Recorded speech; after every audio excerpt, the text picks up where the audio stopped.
large-scale project, and is there going to be any sort of best practice advice or something you would apply to more regular projects? And presently, as the chairman, I'm going to answer part of that before I hand it on, because I know what the answer is.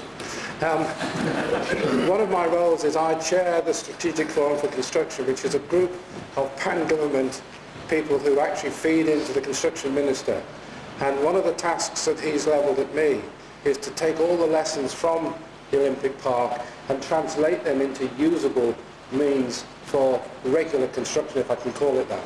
Because this, as you say, this is a unique situation. The reality of being able to reproduce this somewhere else is a bit remote, but there are some key lessons there. And what we're doing is we're taking those key lessons gradually in and repackaging them, if you like, for industry in general. If I can just start off, Karen, do you want to answer the question? Karen Elson, amongst many things, runs our Legacy Learning Programme. Do you want to try without, or do you need this? Would you mind? Yeah, thank you. I think I spoke to a lot of you yesterday about Learning Legacy. This is the collection of lessons learned from across the Olympic Park. We've been working with contractors to gather their lessons learned at practical level.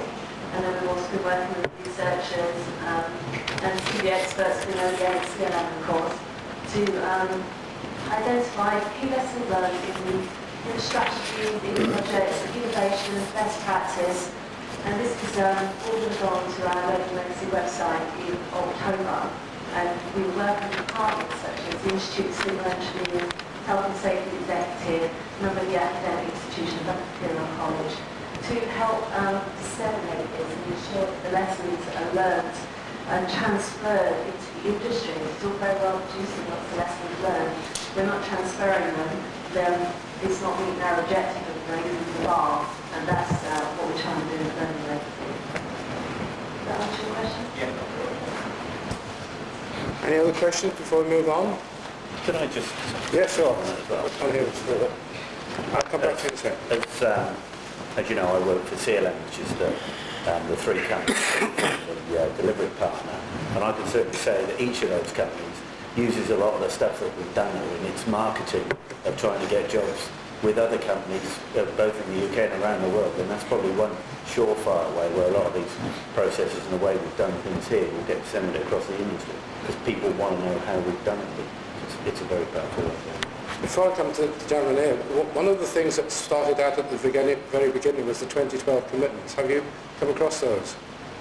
Now, those 2012 commitments were very simple in the way in which they presented themselves, but the reality, when you dig behind those, is a very, very clear and concise methodology, which the panel today has started to respond to. So, you know, they become the watchword, really. And what we did with those commitments was to commute them away from the Olympics into the construction industry in general. And the construction industry, by and large, now work to the construction commitments.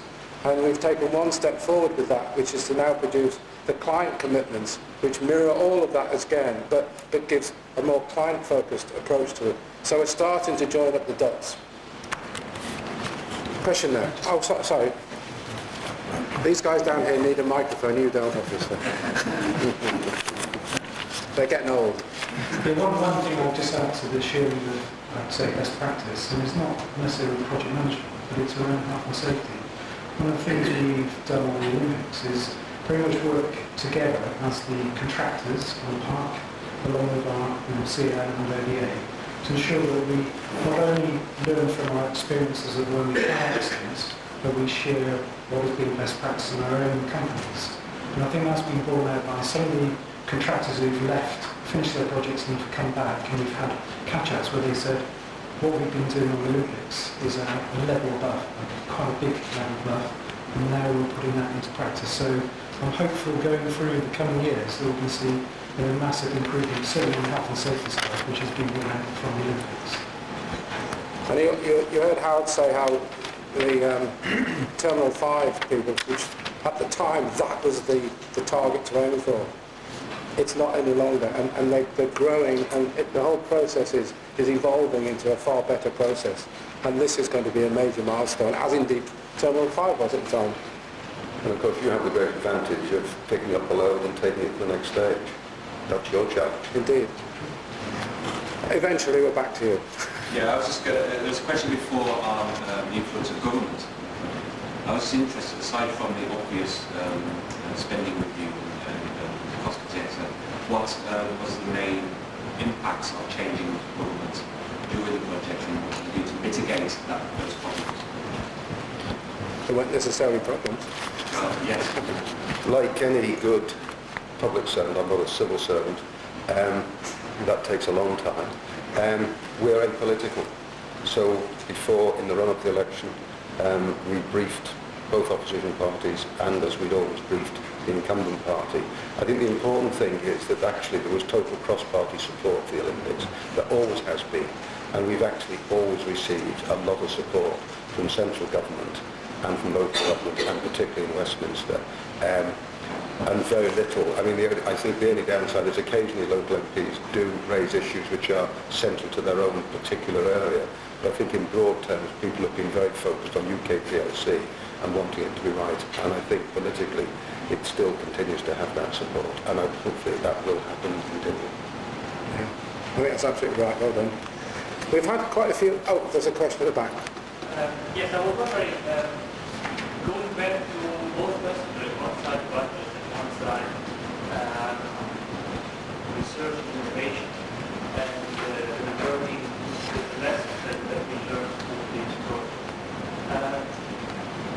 Now, clearly, to innovate, there must be some effort that go into raising the bar, say.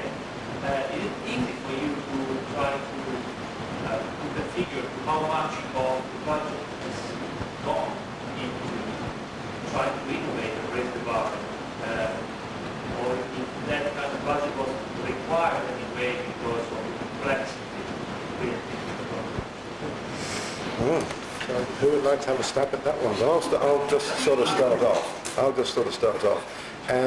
It's very hard to put, to be able to put values on innovation. I mean, much of the stuff, I mean, no one has built the things that we've built. They're all highly innovative, and many of the things we have done are innovative, not just in terms of the physical work, but in terms of how we've approached it. To give you an idea of how much money, how much innovation is saved, let me put it this way. Two of the major facilities, the International Broadcast and Media Centre and also the Athletes Village, were both meant to be funded from the private sector. Unfortunately, both development organisations ran into serious difficulties at the start of the credit crunch and found themselves not in a position to deliver on the commitments they had made to us. Because we had managed over time to manage our budget very, very carefully, and also because we've made a lot of savings in the way we've approached things, a lot of savings through innovation, we have been able to fund both of those facilities from our reserves of programme contingency and our savings without having to return to government. And in fact, at the recent CRS reviews, we've actually managed to return more money to government. That wasn't because we were overly subscribed in the first place. The budgets were very carefully worked out in 06, but it was because we have managed to operate so efficiently in nearly every area. If anyone wants to add anything. Just one of the other things that I've come across is the forms of contract that are being used both for the delivery partner and also for our main contracts, is that they seriously encourage innovative working, and it's not about finding ways to not do things that are within scope or de-scoping the contract. It's finding innovative or faster, more efficient ways to deliver what's in the scope, and that's certainly being realised on as we're moving towards final accounts for all those contracts. Yeah, all I was going to add was that, quite often adversity is the mother of invention. Projects and programs like this, this group of people haven't really done this sort of thing before, and the whole process is about finding ways of doing things. So the way you kind of set up, you don't set off to innovate. What you set off to do is to find the best solution that you can, given the resources that you've got. And very often, what that's thrown up is a new way of doing things, and a much more efficient way. Yeah, I'll echo that as well. And also, I'm sitting on the technology side of the shop rather than the construction. And it's because from an Olympic they're very conservative from a technology perspective because it's so fundamental. So whereas you'd expect a lot of innovation in the technology space, it's actually incredibly conservative. But again, because of the demands, the unique demands, and the responsiveness of the right first time approach on the technology side of the Olympics, we've had to do exactly the same. We've had to compress, cycle times for the provision of broadband, for example, from 7 days to 2 hours. And we have to do that, and it's backed up by a contract. And that learning will go back into the rest of the BT. I can't promise people yet 2 hours. But that's the sort of thing we have to do, exactly what I said. Good, thank you. Yes? There's a whole research project going on innovation that Imperial College are doing.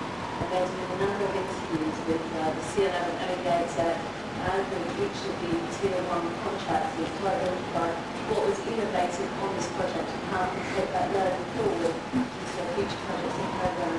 They did something on 2.5 as well, and it's quite a business school. So prior to that in October, we'll go with the website. Yeah, thank you. Good point, yeah. Okay, well, we've had probably 6 or 7 questions on the touchy-feely stuff, all the cuddly partnership stuff. Now we've got to real good, I like these sorts of questions. And I'm going to go from the outside in, and it will be obvious when I read the question why. Do you expect any profit from the Olympic Games? I like the risk man who passed the microphone. I can read the question. Exactly, he was thinking ahead. So I can only speak on behalf of BT. So it's an interesting one. So there's definitely a business case to support the case for investment.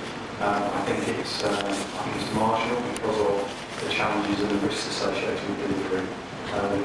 We will make a profit out of it. I think it's also, for us as the national telco, we were kind of in an invidious position, which is really we couldn't not provide communications with Olympic Games. It's not widely known, I think, that we were down to the last 2 to bid for the contract against Orange and France Telecom. Can you imagine a scenario where in the advertising breaks in the summer of 2012 you had London 2012 brought to you by France Telecom? It would have been a huge marketing challenge and a brand issue for BT. So the short answer is we will make some profitability out of this. Brian, I'm going to hand it to you now. And then you can bring it through the line if you want to. Yeah, I'm not sure I can give you a straight answer on this one actually, as you would expect. Part of the words I glossed over earlier is that we are investing quite heavily in a concession agreement for building of the high voltage network on Olympic Park. So it's a 40-year concession agreement. So our returns will be over a long time. So sitting here today, and I've been asked the question by my chief executive, will it make a profit? I'm not sure. I think it will do, but time will tell. It's really a case of getting the right people into the park who can use the facilities, which I'm pretty confident will do. And if that happens, yes, we will make a reasonable return as per the business case. That's construction. From an operations point of view, that's what I'm battling with at the moment. So, because I'm not a sponsor anymore, obviously working for a French company before, but we're not a sponsor, but we are in some ways responsible for the networks I've alluded to during the games themselves. And there's a sort of a pound sign against if we don't do anything, because it will impact our system, it will impact our individual customers who are connected to our network. So I've got literally meetings with Geo and DEC this Friday to try and resolve that. So that's probably all I can say. But let's be honest, you do not go into a contract as a client and supply chain without the expectation there's going to be profit. That is a suicidal step to take if you imagine that profit isn't going to be part of that process. It's about what is realistic and so on. The operational side, do you want to have a crack at that, Howard, or do you want to leave it and move on? No. The first, there's not always profit. Profit creates innovation, creates opportunity, Absolutely. creates long-term growth. So it's absolutely essential to have profit. Many of our contracts, you might gather, are pay and gain contracts. So we actually reward people for good performance and we censure them if they don't. And I have to say we tend to find that people actually, given the right environment, will endeavour to perform, and that's how we've managed to make savings. I think the other issue is I like to feel that we have been firm I meet the chief executives of nearly all of our principal contractors and many of the people in the supply chain. Occasionally there's the odd grumble, but essentially I think they are saying we've been treated reasonably fairly here. If we haven't performed quite as we should, well, we haven't made as much as we'd have liked. On the other hand, we've been treated properly, and I think that for me does it all. Absolutely right. Okay, let's move on then. This is a nice one for you, Russel, I think. What was the impact of the risk management process on the cost of the games? The change control process seems expensive. Was this a significant increase in cost? It's quite a difficult question to answer, but I think if you're saying was there a cost associated with us having these sorts of processes in place, so things like the risk management and the earned value, was there an operating cost, if you like, the cost of people and the systems in order to do it, then yes, there was. But I think you have to take all of these things as to what's the benefit that you get out the back end. So if we weren't able to measure performance on the basis of earned value, we wouldn't have had such good information, we wouldn't have been able to make such good decisions. You know, if you have a serious accident, or even, you know, touch wood, we all do that these days, a fatality, then that's an expensive thing. If a contractor becomes a critical contractor, become insolvent at exactly the wrong time, that could easily have cost 10 times what the risk management cost us to do, and probably 10 times what all the earned value and all the program controls to do. So you do these things because you think they're right to do, and you think they're going to give you the right result at the back end. And largely it's about making sure that you deliver what you said you're going to deliver. If you set off to do something and you don't do it, that's a waste of money. But if you actually do the things that you've got to do, then you've got to say, yes, of course, there's a benefit to it. I think the problem with all of this is that when you say, does this add extra cost? No, it doesn't, because it should be there in the first place. It's when you don't put it in there in the first place because you think you can short-circuit something and not have the cost within the project that you then start to look back on it and say, oh, well, look at the extra cost for this, that and the other. But that is just about purely poor preparation, in my view, that these things have to be there. They are indigenous to the cost of the project, and that's where they sit. They're not added value, they're not added extras. There should always be that.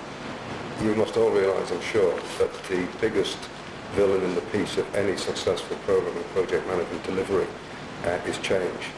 Change uncontrolled, happening as it wants, in any way, under the radar, creates a situation where you have no certainty of time and most certainly no certainty of cost. The issue with change is A, to minimise it, and then to control it in a way which allows people to make decisions through delegated authority. My view is one of the biggest lessons we've learned is how you can run a change control operation on a programme of this size and not interfere with the capability of people to make decisions all the time. And what we do is we allow people to make the decisions, and we monitor carefully, quite close to the time when they make those decisions, whether it was the right decision or not. They don't get censured because they don't tend not to make the wrong decisions, but they know there is a system in place that says you are responsible managers, you can spend money. All of our project managers can spend £250,000, they don't have to ask anybody. But once a month they have to come to a meeting and make sure that if they're very close to that headroom, or they've done 2 or 3 of those in a month, they better have a very good explanation. And that has worked very, very well. And the other thing I think I'll just add is the seeds of success are sown in the early days.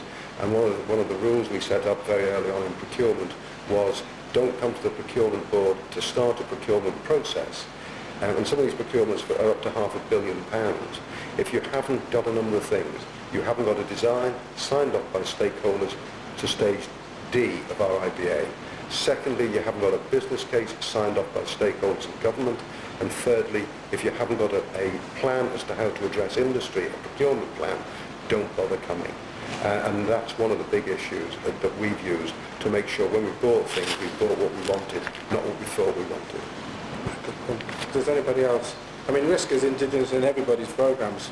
You want to comment? Yeah. Yeah, I think just to echo that, on the technology side as well, there's not only the change during the hire equipment and construction phase, but there's also the change during operation. And certainly our analysis across all of our studies, something like 70% of our technology issues are caused by our people making changes to the technology in the first place. And that's common across all of technology. So it's not only about the construction phase of change, but it's also the operational management of change. And I think one of the things I have brought out in my presentation is there's a lot of operational change in the period up to and during the Olympic Games, which causes a lot of challenges to those of us that have got a delivery and an operation focus. Good. Next question, slightly different tack here, but without it sounding a bit Irish, it's similar. A lot has been said about the various models and approaches that's been adopted to make the 2012 Olympics project a success. However, there's been very little said about managing conflict and differences between stakeholders and the project. Two questions as a result of that then. What are the conflicts associated with a project of this magnitude, and what steps or approaches were adapted, sorry actually I think that's adopted, in managing conflict on the project?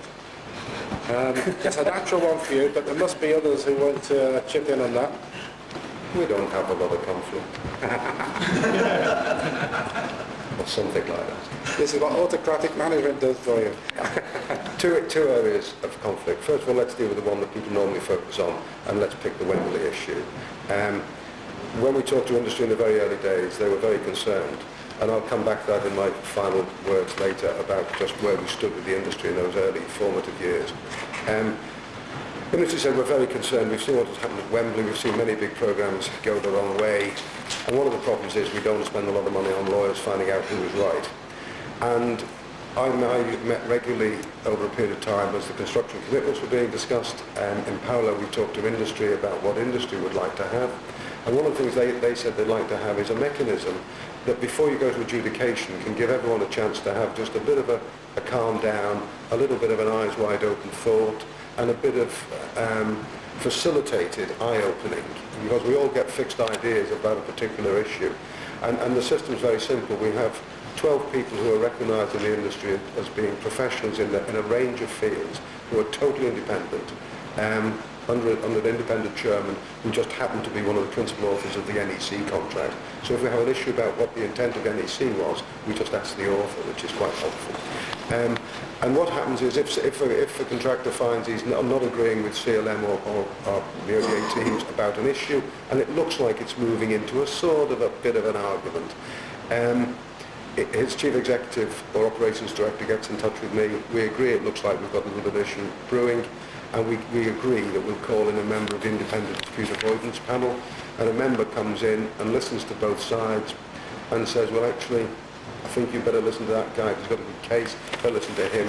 And so far I think we've only been to one adjudication, and we might have another one coming up. Bear in mind we have contractual relationships with over 6,000 organisations. So that's how we manage that process. In terms of stakeholders, again, of course there are issues with stakeholders, but it's all about making sensible and realistic compromises on both sides. And I think, again, we've never had any major falling out with our stakeholders. If we haven't hit our targets, we've had discussions about why not, and we found them to be understanding and supportive. The big issue is, are we trying to achieve what they want and what they like? And if we are, then they seem to be much more receptive to sensible discussion. Anyone else want to add to that? In terms of the environmental programme, one of the key things we put in place in the early stages was relationships with the regulators. So people like the Environment Agency, British Waterways, Thames Water, who've all got important roles on the park. So we've got, there's a presence, certain regulators who are assigned to the Olympic Park have a presence on the park. All of the sustainability and environmental managers on the park have good relationships with those regulators. It's managed through the delivery partner. We have regular meetings with them. They come along, we have environmental manager sessions as well on a regular basis. So in order to prevent any incidents occurring that we had to resolve, which could have impacted on the programme, making sure that we had that in place at the start was very important from a sustainability perspective. And the same goes for the communities around. There's some very close neighbours to the Olympic Park.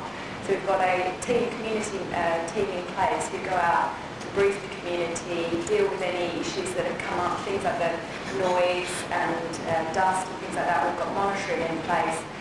So rather than getting to a point where we have to sort of do firefighting at the end, we've put in place a lot of systems to make sure that we not only keep everyone informed of what we're doing, but then we also have systems in place to quickly react if there is any issues that arise. Good, thank you. Brian, do you want to go?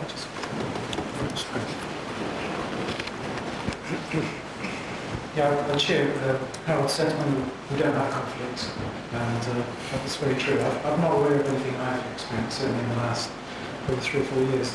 I will share an experience that is related to the Powerland Underground project, and I'm not going to name names at all of organisations, but there's a couple of contractors, supply chain contractors on the project who obviously had a difference before the contract had started, and that manifested itself in quite a challenging time during the project. So what we actually did is a global group, as we got a whole of the team together, all the key people, and we talked through, essentially it resulted in talking about the programme, of how we could deliver the programme, because these issues were brewing. It was actually going to end up as an issue that would stop the project. So collectively together through good communications and supporting the different contractors, we got through it. And I think we all came out at the end of that with better relationships. So the key to me is communications and giving support, and also having an alignment of what people expect to get out of the contract itself. Thank you. Can I ask you if there's anybody in the audience who has submitted a written question and not had it asked yet? Yes? Would you like to ask it now? My question is more at the summary, because so far what we hear is all the best practices, all the successful stories. I would like to see also a little bit the other side of the project. So if you could reflect on, is there anything that you would like to do differently if you got the opportunity? Wow. We've only got 20 minutes. Who wants to take the first one? I'm sure everyone's got a contribution there, but... I think not. You know, you can wring your hand. No, I mean, you can wring your hands and say, "Oh gosh, we could have done that. We could have done that."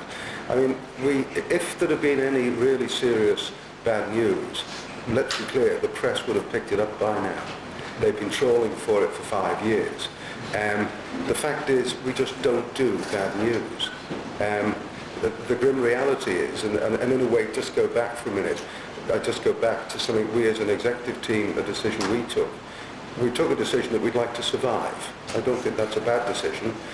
What normally happens in the games, just to put into context, is that about 18 months to 12 months out, the government panics, the organising committee panic, generally all the senior management are fired, they bring in a new minister who looks after things, he brings in a new team, and then they get it finished and everyone's very happy. It happened in Athens, it happened in Sydney, it happened to a certain extent in Beijing, but let's not go there. We just said we'd like to try and get it right as far as we can and keep our heads on our shoulders. And so self-preservation is a real driver for performance, is my answer to your question. Anyone else want to have a go? Yeah, although, you know, I think we managed it really well. I think the interface and integration bit, I would have liked to have, you know, spent more time with it, maybe, because it is incredibly complicated. And although we had quite a lot of systems in there to try to identify things, there was a lot of times when we were kind of fixing problems after they'd occurred, and it would have been nice to have got a little bit more ahead of that game. I don't want to make it sound like that's a failure, because it isn't, because it was just so complicated at times, and it would have been nice if we, you know, perhaps had a better system for sorting some of those things out before they became a problem.